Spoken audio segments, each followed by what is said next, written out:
பீகாரில் யார் சரிக்கு இருக்கிறார்கள் என்று ஏற்கனவே முடிவு செய்யப்பட்ட ஒன்று. அந்த ஆர்ஜேடி காங்கிரஸ் கூட்டணிக்கு மகா கத் பந்தன் வச்சாங்க. அது மகா கத்தம் பந்தன், வேற ஒன்றுமே இல்லை. கத்தம்னா முடிந்து போனது அப்படின்ற ஒரு வார்த்தை. கத்தம் சொல்லுவாங்க. ஒரு வலிமையே இல்லாத ஒரு கட்சி தங்களுக்கு எவ்வளோ வலிமைன்னு தெரிந்த பிறகும் சண்டை போட்டுக்கிட்டு 51 தொகுதிகளில் நிற்க வேண்டும் என்று சொன்ன பிறகும் 61 தொகுதிகளில் போட்டிடுறாங்க.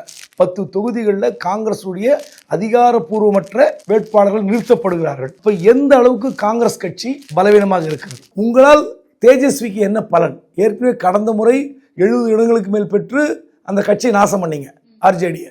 இந்த முறை நீங்க 20-25 தொகுதிகளில் காங்கிரஸ் நின்று இருந்தால் உண்மையிலே ஆர்ஜேடி ஒரு பெரிய பலன் பெற்று இருக்கும். இன்னும் சொல்ல போனா வெட்ட வெளிச்சமா பட்ட வர்த்தனமா சொல்லணும்னா ஆர்ஜேடி தனியாக நின்றுக்கலாம். தேஜஸ்விக்கு ஒரு மைலேஜ் கிடைச்சிருக்கும். காங்கிரஸே வேண்டாம் அப்படின்னு துணிச்சலா முடிவெடுத்து வேற சில கட்சிகளோடு கூட்டணி வைத்து ஆர்ஜேடி நின்று இருந்தால் உண்மையிலே ஒரு நெருக்கடி கொடுத்திருக்க முடியும்.